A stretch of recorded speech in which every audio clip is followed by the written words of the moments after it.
Bismillahirrahmanirrahim.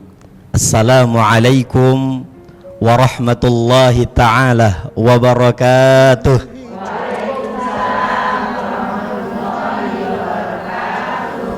Alhamdulillah, alhamdulillahilladzi amarrana bil adli wal ihsan, wassalatu wassalamu ala khairil insan wa ala alihi wa sahbihi ila yaubil bayan.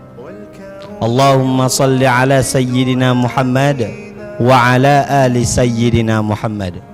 Rabbi israh li sadri wa yassir li amri wahlul 'uqdatam min lisani yafqahu qawli, amma ba'du. Alhamdulillah pemirsa, saya Taufikur Rahman bisa kembali menyapa pemirsa setia Jack TV dimanapun kalian berada. Baik itu tuan-tuan guru, para alim, para ulama, cerdik pandai, tua-tua tengganai, yang besar dak saya himbau gelarnya dan yang kecil dak saya sebutkan namanya. Alhamdulillah, pada hari ini kita sudah ditemani dengan ibu-ibu majelis taklim, betul Bu? Betul. Ibu, apa kabarnya Bu? Alhamdulillah. Nah, kita sudah ditemani oleh para ibu-ibu yang cantik-cantiknya, Masya Allah, luar biasa. Amin ya Rabbal Amin. Baik itu cantik di mata Allah. Nah, itu yang paling penting tuh, cantik di mata Allah, di mata Allah. Nah, pada hari ini Bu, kita akan berbincang mengenai golongan orang yang dirindukan oleh surga. Nah, golongan orang yang dirindukan oleh surga, apakah kita ini termasuk orang yang dirindukan oleh surga atau tidak? Nah, kira-kira kita ini masuk surga tak ya? Nah, insya Allah. Apalagi ibu-ibu nih kan. Nah, rata-rata kan umurnya sudah lanjut. Nah, itu kan udah mikirkan akhirat, apakah kira-kira kita ini masuk surga dah ya? Nah gitu. Jadi kita hari ini akan membahas tentang golongan orang yang dirindukan oleh surga. Golongan orang yang dirindukan oleh surga Bu, yang pertama talil Quran, gemar membaca Al-Qur'an. Sekarang Ustadz mau tanya Bu, kira-kira sudah tak baca Quran hari ini Bu? Sudah ya? Dari sebanyak kian ibu-ibu nih yang jawab cuma 50% kayaknya baru ini kan. Nah, kompak. Sudah belum Bu baca Al-Quran? Alhamdulillah. Berarti majelis taklim ibu-ibu hari ini sangat luar biasa, kompak baca Al-Quran semua. Jadi orang yang dirindukan oleh surga yakni talil Quran, gemar membaca Al-Quran. Sebelum kita gemar membaca Al-Quran, kita harus tahu dulu Bu, Quran itu turun secara beransur-an atau bertahap-tahap. Tidak langsung turun semuanya 30 juz langsung turun, tidak Bu, tapi bertahap-tahap, berayat-ayat. Kalau turun langsung 30 juz, kita tidak bisa memahami isi dalam Al-Quran nih Bu, kita tidak bisa memahaminya. Maka turunnya itu secara bertahap-tahap. Nah, turunnya pertama itu di Gua Hira. Turunnya Al-Quran di Gua Hira. Malaikat Jibril alaihi salam menyampaikan wahyu kepada Rasulullah sallallahu alaihi wasallam di Gua Hira. Maka turun ayat yang pertama yaitu Iqra bismi rabbikal ladzi khalaq, khalaqal insana min 'alaq, Iqra wa rabbukal akram alladzi qalam allamal insana ma lam ya'lam. Hafal semua, luar biasa. Gimana kalau kita baca dari ayat 1 sampai 5 Bu? Setuju Bu? Karena udah hafal semua. Kita coba dulu ya. 1, 2, 3. Bismillahirrahmanirrahim. Iqra bismi rabbikal ladzi khalaq, khalaqal Iqra wa rabbukal akram, allama bil qalam, 'allamal insana ma lam ya'lam. Itulah ayat yang pertama turun di dalam Al-Qur'an. Itu ayat yang pertama turun, Bu. Ketika Rasulullah menerima wahyu ayat yang pertama ini, setelah itu Rasulullah menggigil badannya, Bu. Dibawa baliklah oleh istrinya, yakni Siti Khadijah. Dibawa baliklah Rasulullah, diselimuti oleh Rasulullah, Bu. Diselimuti oleh Rasulullah. Kemudian turun lagi ayat Al-Quran, ya ayyuhal muddatsir kum fa'anzir. Wahai Rasulullah, bangunlah, bangun dari tidurmu, angkat selimutmu, kum fa'anzir, sampaikanlah kebenaran itu. Nah, itu ayat yang kedua turun. Rasulullah itu disuruh untuk menyampaikan kebenaran. Kebenaran kepada siapa? Yakni kepada umat Islam. Nah, saya ada cerita, Bu. Saya ada sedikit cerita. Ada ustadz disuruh ngajar ngaji ke seorang pembisnis yang sukses. Pembisnis yang sukses. Disuruh ngajar ngaji. Hari pertama datanglah si ustadz tadi ke rumah. Ngajar ngaji misalnya, Bu. Dibukanya Al-Quran ngaji kan. Nah, terus sudah selesai ngaji, si pembisnis ini ingin menguji ustadz ini, Bu. Ini menguji ustadz ini. Ditaruhnya lah uang 1 juta di atas meja ngaji. Ditinggalnya uang 1 juta ini di atas meja nih, Bu, ditinggalnya. Nah, kira-kira diambilnya enggak, kata pembisnis ini kan. Diambilnya enggak ya kira-kira duit 1 juta di atas meja tuh, katanya kan. Terus larilah si bisnis. Rupanya datang ustadz tadi, nampak duit 1 juta tuh, Bu, diambilnya, disimpannya di dalam Al-Quran, diselipkannya di dalam Al-Quran, Bu. Pas diselipkannya dalam Al-Quran, kemudian ditutupnya lagi, ditaruh lagi di atas meja. Setelah selesai ngaji, Bu, setelah selesai ngaji, istri bisnis tadi, seorang pembisnis tadi, membersihkan tempat ngajinya, ditaruhnya Al-Quran ke dalam lemari. Nah, apa kata si pembisnis, Ibu? Wah, ustadz ini berarti ngambil duit 1 juta di atas meja tadi. Berarti ustadz ini tidak cocok kalau ngajar ngaji di sini, katanya kan. Uang taruh atas meja, diambilnya, katanya kan. Nah, padahal ditaruh di dalam, dan Al-Qurannya ditaruh di lemari. Kemudian ustadz ini bingung, Bu. Kok sebulan ke depannya tidak dipanggil ngajar lagi? Kemudian 2 bulan ke depannya tidak dipanggil ngajar lagi. 3 bulan tidak juga dipanggil-panggil, 4 bulan tidak juga dipanggil-panggil, 5 bulan tidak juga, akhirnya sampai setahun tidak juga dipanggil-panggil, Bu. Nah, lah sampai setahun ketemu di pasar si ustadz tadi dengan si pembisnis tadi, ketemu di pasar, ngobrol lah ustadz tadi, tanyalah, apa Pak, kenapa saya tidak ada dipanggil lagi untuk ngajar ngaji, kata dia. Apa salah saya, katanya kan, kok udah dipanggil lagi? Dijawablah dengan si bapak tadi, maaf sebelumnya Ustadz, gitu. Saya ada naruh duit di atas meja 1 juta, dan itu hilang di hari Pak Ustadz ngajar, katanya. Padahal itu sengaja ditaruh. Nah, itu sengaja. Itu hilang di saat Pak Ustadz ngajar. Astagfirullahaladzim, kata Pak Ustadz. Uang yang di atas meja itu sudah saya taruh di dalam Al-Quran. Sudah saya taruh di dalam Al-Quran, saya selipkan di dalam Al-Quran. Nah, maka si pembisnis ini bingung, Yonian ndak Ustadz nih taruh dalam Al-Quran. Baliklah bapak tadi, tanya dengan istrinya, Bu, mana Quran yang kita ngaji sama Ustadz dulu tuh, yang setahun dulu tuh? Ibu taruh dalam lemari, katanya kan. Ditengoklah, diambillah Al-Quran, dibukalah, ternyata dalam Al-Quran masih utuh 1 juta, tak kurang sepeser pun, Bu. Berarti selama setahun tak pernah baca Al-Quran, sampai-sampai duit 1 juta di dalam Al-Quran tidak kelihatan, Bu.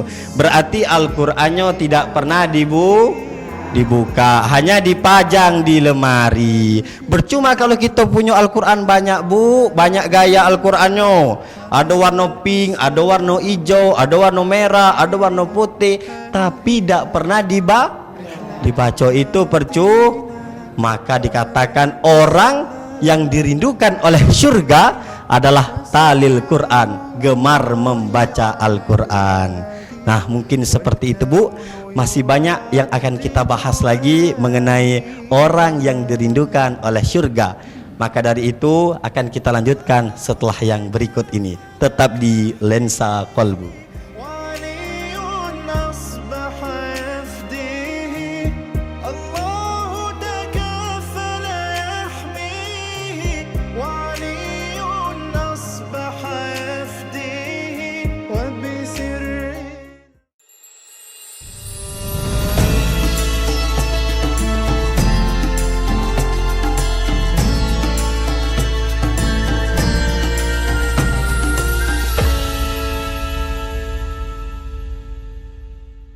Alhamdulillah pemirsa, masih bersama kami di Lensa Qalbu terkait dengan tema kita pada hari ini, yaitu golongan orang yang dirindukan oleh surga. Yang pertama tadi apa bu? Gemar membaca Al-Quran. Nah yang kedua ini bu, sangat erat kaitannya sama ibu-ibu, yakni menjaga lisan. Lisan ini bu memang tidak bertulang, tapi kalau sekali berbicara bisa menyakiti hati orang bertahun-tahun bu. Betul bu? Pengalaman bu? Pengalaman bu ya? Ini bisa menyakiti hati orang bertahun-tahun bu. Contoh, ibu-ibu ke toko misalkan, ke toko, ketemulah dengan ibu-ibu yang lain. Oi bu, jeng ya manggilnya. Apa Jo? Apa besti? Besti kan? Itu ibu tau tak? Tadi kemarin tuh ibu anu tuh nah beli kulkas baru, kulkas terbaru pula katanya. Hai, aku nak beli juga lah katanya. Mentang-mentang ibu-ibu yang beli, kita nak beli juga. Wah, itu meledak palak suami bu kalau kayak itu bu. Iyo, tetangga beli baru, kita nak beli baru juga. Tetangga nak beli baru TV, kita nak beli baru TV juga. Itu sifat seperti itu tidak bisa bu. Nah, sifat seperti itu harus kita kurangi. Jadi kalau ketemu teman di toko, kalau ngajak ngobrol yang idak-idak, kita hindari. Lidah ini memang tidak bertulang, bahaya. Tapi kalau sekali ngomong tuh itu bahaya. Maka dikatakan orang yang dirindukan oleh surga, yakni orang yang bisa menjaga lisan. Kemudian yang ketiga adalah orang yang sedekah kepada orang yang sedang kelaparan. Ciri-ciri orang yang dirindukan oleh surga, yakni orang yang sedekah kepada orang yang sedang kelaparan. Ada cerita Sayyidina Ali. Pada waktu itu Sayyidina Ali dalam posisi kelaparan bu.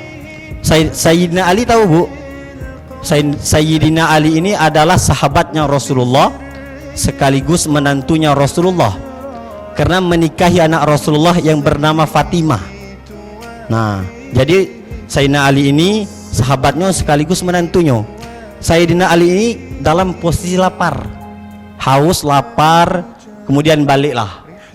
Tanya dengan istrinya bu. Tanya dengan istrinya, wahai istriku, apakah di rumah kita ada makanan? Katanya. Saya sudah lapar, anak-anak kita juga lapar, kata Ali, Sayyidina Ali. Terus dijawab dengan istrinya bu, wahai suamiku, kita tidak ada makanan karena kita tidak ada duit. Jadi kita tidak bisa masak apa-apa karena kita tidak ada duit, harta lah tidak ada juga. Terus apa kata Sayyidina Ali? Tidak ada nian yo, kata dia. Kita sudah lapar juga. Dijawab dengan istrinya, tidak ada. Kalau macam tu, kata Sayyidina Ali, saya pinjamlah uangmu wahai istriku. Dikasihlah uang oleh istrinya sebanyak 100 dirham. Kalau di Arab itu dirham bu, 100 dirham. Dikasihlah 100 dirham uang simpanan istrinya Fatimah tadi. Wahai suamiku, kau pergilah ke pasar, katanya. Kau pergilah ke pasar, belilah makanan untuk kita dan anak-anak kita, untuk kita makan sama-sama. Pergilah Sayyidina Ali ke pasar, Bu. Singkat cerita, pergilah Sayyidina Ali ke pasar. Pas di dalam perjalanan mau ke pasar, Bu, ketemu dengan seorang pengemis. Ketemu dengan seorang pengemis. Apa kata pengemis? Wahai tuan, aku belum makan 3 hari 3 malam, belum minum 3 hari 3 malam. Apakah tuan mau meminjamkan hartamu untuk Allah? Katanya. Apakah tuan mau meminjamkan hartamu untuk Allah? Mendengar itu Sayyidina Ali memberikan uang 100 dirham kepada seorang pengemis tersebut. Padahal uang 100 dirham itu, Bu, yang seharusnya untuk membeli makanan untuk anak-anaknya dan istrinya. Bahkan uang 100 dirham itu adalah uang pemberian dari istrinya, Bu. Dikasihlah kepada seorang pengemis. Balik Sayyidina Ali ke rumah, ditanya dengan istrinya, mana makanan tadi? Apa pak? Misalnya kan, kok tak ada bawa makanan? Ditanyalah, dijawablah dengan Sayyidina Ali. Tadi pas di jalan katanya, ketemu dengan seorang pengemis. Terus pengemis itu nyebut, maukah engkau meminjamkan hartamu untuk Allah? Katanya. Seketika Fatimah menangis, Bu. Seketika Fatimah menangis. Ditanya dengan Sayyidina Ali, kenapa Fatimah menangis? Katanya. Dijawab dengan Fatimah, aku menangis bukan karena kau tidak bawa makanan, katanya. Aku menangis bukan karena kita lapar, katanya. Tapi terus kenapa kau nangis? Kata Ali, aku menangis ini karena seorang pengemis tadi menyebutkan, maukah engkau meminjamkan hartamu untuk Allah? Karena kata Allah di dalam Al-Quran, Bu, man dzalladzi yuqridullaha qardan hasana fayudha'ifahu lahu adha'afan katsira. Barang siapa yang meminjamkan hartanya untuk Allah, maka akan Allah lipat gandakan harta tersebut. Menangis si Fatimah mendengar itu, Bu. Itu nyata, Bu. Itu nyata. Nah, maka kata Rasulullah, kalau macam tu Fatimah, kita balik belah ke rumah mertua, nak ke rumah mertua belah. Karena kita dah ada harta, dah ada duit lagi nak makan. Anak-anak kita sudah lapar, kita pun juga sudah lapar. Maka saya nak ke rumah mertua belah. Mertuanya apa? Yaitu Rasulullah. Nah itu, Bu. Kalau dah ada duit lagi, Bu, balik ke rumah mertua, Bu. Dah. Kalau ke rumah mertua, insya Allah dibantu. Baliklah Sayyidina Ali ke rumah mertua. Ke rumah Rasulullah, kan, mertuanya adalah Rasulullah. Pas di dalam perjalanan, Bu, ketemu dengan laki-laki yang mengembala onta. Laki-laki yang mengembala onta, membawa onta, menawarkan Rasulullah, wahai Rasulullah, wahai Tuan, maukah engkau membeli onta ini dengan seharga 100 dirham? Ya. Dalam hati Sayyidina Ali, cemano nak beli, kata dia. Makan be belum, jangankan nak beli unta, kata kan. Duit beda bawa, kata dia. Ni ben nak ke rumah Rasulullah nak minjam, katanya. Nah, terus apa kata orang tu? Dijawab sama orang tu, padahal Sayyidina Ali tu ngomongnya dalam hati, Bu. Dijawab sama seorang yang membawa unta tadi. Apa kata dia? Kalau punya duit be baru bayar, katanya. Kalau tak ada punya duit dah salah dulu, katanya. Nah, tiba-tiba orang datang bawa unta, suruh beli unta, dah usah bayar dulu. Kalau punya duit baru bayar. Kalau dah tak duit dah usah bayar, kata dia. Nah, kalau ibu-ibu ditawar macam tu, mau, Bu? Mau, Bu? Kalau ditawar macam tu, misalnya ada orang datang beli mobil, apa, Bu, ni Bu, mobil, Bu. Ibu belilah, Bu, mobil ni, Bu. Kalau ada duit, nah barulah bayar.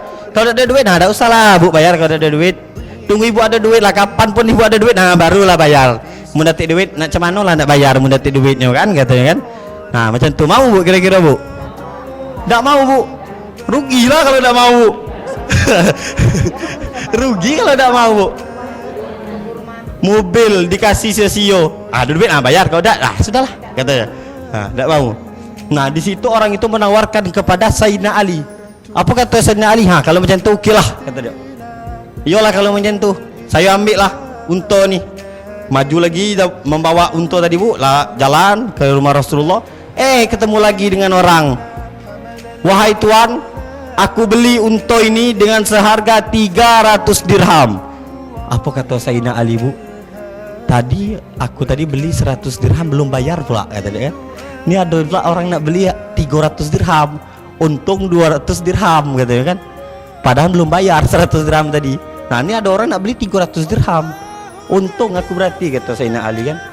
Terus kata orang tuh, ambil lah kata dia, akan aku beli ontamu seharga 300 dirham. Apa kata Sayyidina Ali? Aku jual onta ini seharga 300 dirham. Pas mau sampai ke rumah Rasulullah, Bu, ditanya dengan Rasulullah, wahai Sayyidina Ali, ngapo kesiko? Kata Sayyidina Ali kan, tentulah bahasanya, Bu, misalnya kan bahasa Jambi lah, ada.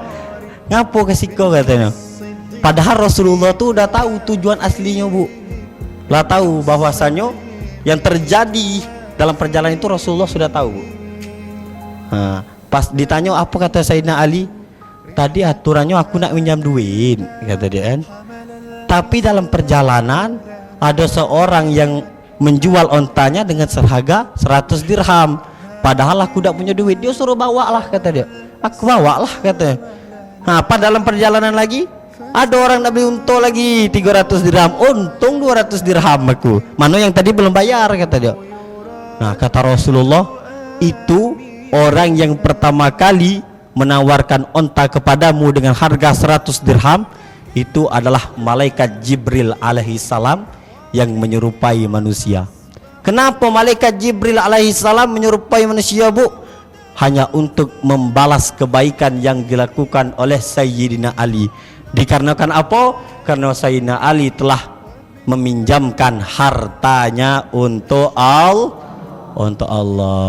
Jadi ibu, kalau ibu ke pasar besok kan, ke pasar Kang Sedwo misal, ketemulah apa orang pengemis nyebut, mau kamu meminjamkan hartamu untuk Allah? Kira-kira dikasih dah, Bu?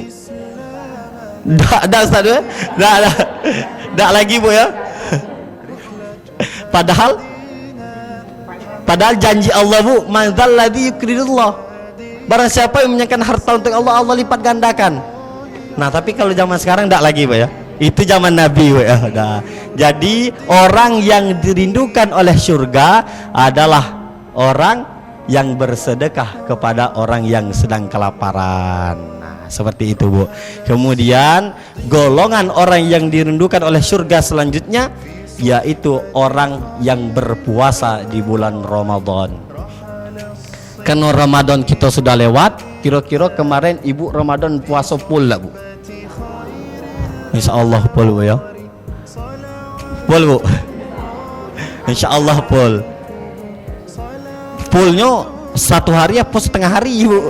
Kaki setengah hari dalam satu bulan, 30 hari satu hari. Nah, dikatakan oleh Allah dalam Al-Quran, Bismillahirrahmanirrahim, Ya ayyuhalladzina amanu kutiba alaikumusiyam. Kurang kuat, Bu. Kita ulang bela tak? Dari bismillah, kita ulang bela dari bismillah kalau menyentuh, kalau pakai Allah. Bismillahirrahmanirrahim. Cocok. Ya ayyuhalladzina amanu kutiba alaikumusiyam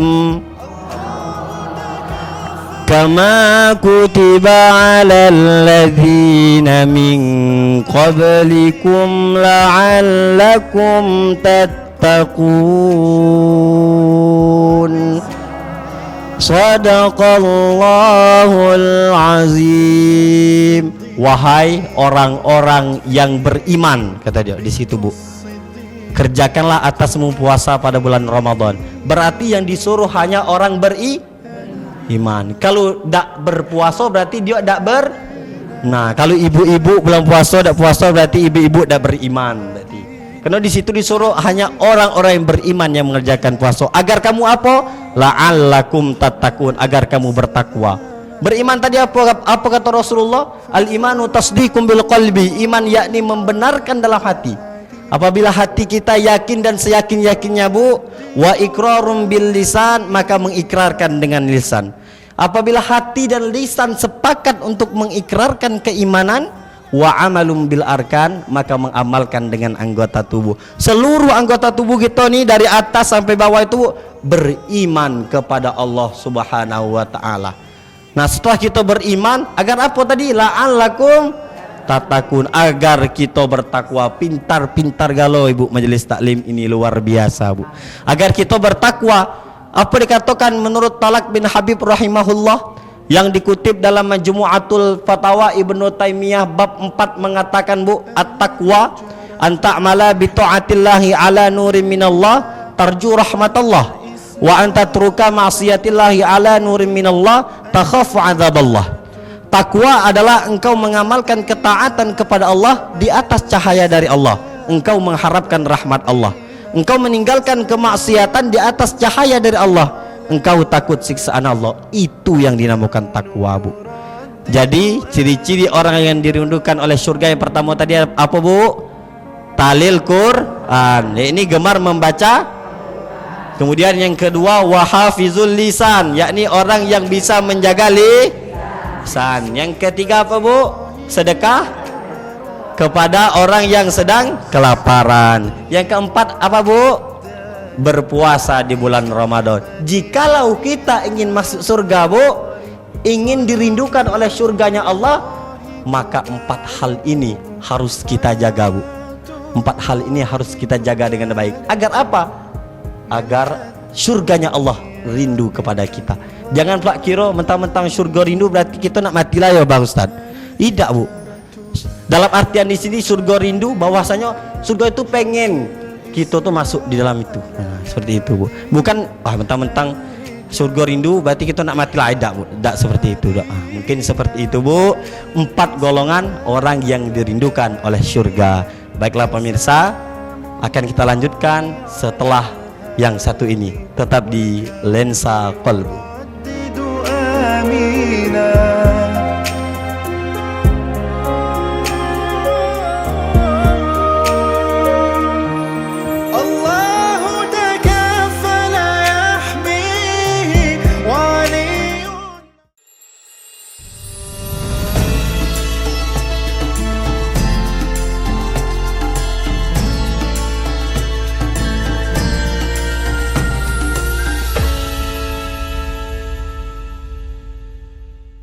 Tadi yang lain golongan orang yang dirindukan oleh surga. Nah, kepada ini yang kebingungan terhadap apa yang telah disampaikan tadi, silakan untuk bertanya.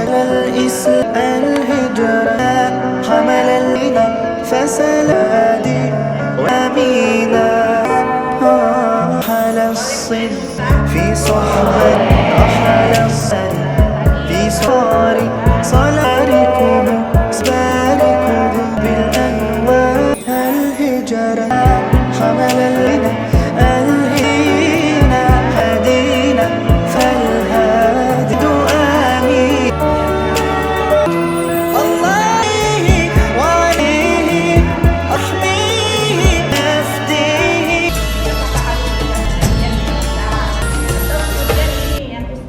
Quran yang sudah lama disurat, sudah besar, koyak-koyak, mau dibaca nggak mungkin.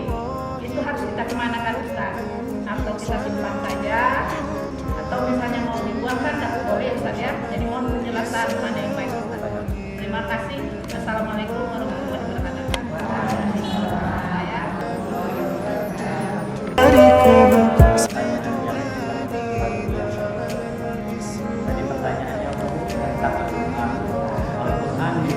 Banyak, jadi kan ada warna merah, jadi ada warna biru, ada warna pink, ada warna putih lah, yang baru ada yang lama, kilo-kilo, kemudian itu harus bajunya gantian lah.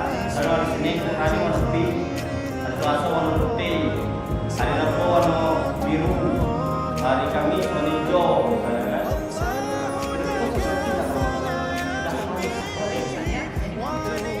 Kalau itu baju ganti-gantian mentang-mentang kalian banyak, cukup 1 Al-Quran saja tapi selalu kita baca. Satu Al-Quran saja sudah hafal dan banyak. Jangan lupa kita yang banyak tentang hafal kalau ganti-gantian Quran kita. Tetap satu Al-Quran saja karena kalau ganti-gantian Quran yang pertama di hari Senin warna biru itu lah sampai dia namo tidak Quran dari Selasa warna merah lupa tiba-tiba lanjut 15 kan lewat jus jadinya bu lewat jus. Jadi fokus satu Al-Quran saja yang harus kita baca, yang penting ganti-gantian istiqomah dalam bacaan Quran. Nah maka itu termasuk orang yang. Nah, jadi yang tadi saran yang Quran lama dengan Quran lalu yang kita bahas itu Quran yang lalu yang kayak yang Ustaz di kemana ya jangan lupa dibuang boleh banyak. Tapi kalau disimpan ganti-gantian tempatnya itu sudah tidak ada lagi misalkan. Karena kalau ganti-gantian Al-Quran yang lama yang sudah koyak dan tidak bagus lagi memang dibaca sampai kalau disimpan dan tempatnya lagi daripada ditaruh di bawah daripada dibuang tong sampah tiba-tiba lagi dibakar dan lewat jus jadinya dibakar boleh tapi abunya di jangan pakai ini mentang-mentang abu Quran yang koyak main buang macam buang koran lebih baik kalau memang Quran yang habis tidak diajarkan dibakar. Tapi kalau memang koyak-koyaknya nampak lagi bahwa lagi Quran lagi koyaknya nampak lagi bahwasanya di Quran boleh. Tapi kalau ganti-gantian mengenai Quran yang pertama yang terus mengenai sampai tidak Quran dari Selasa warna merah kesimpulannya bahwasanya orang yang dirikan dari ikhlas menjaga lisan, boleh sedekah kepada orang yang menerima amalan dan berpuasa. Jangan pakai ini dan satu lagi jangan lagi macam bang koran. Apalagi lebih baik kalau memang bahkan Rasulullah ada di dalam ibu dulunya itu Mbak Dawud sendiri tahu mengenali bapak dan kata sokong menyokong Mbak Dawud dengan ibu saling tolong maksudnya orang yang tahu dengan moto fastabiqul khairat membangun kebaikan. Karena Rasulullah Shallallahu Alaihi Wasallam bersabda, khairun nas adalah sebaik-baik manusia adalah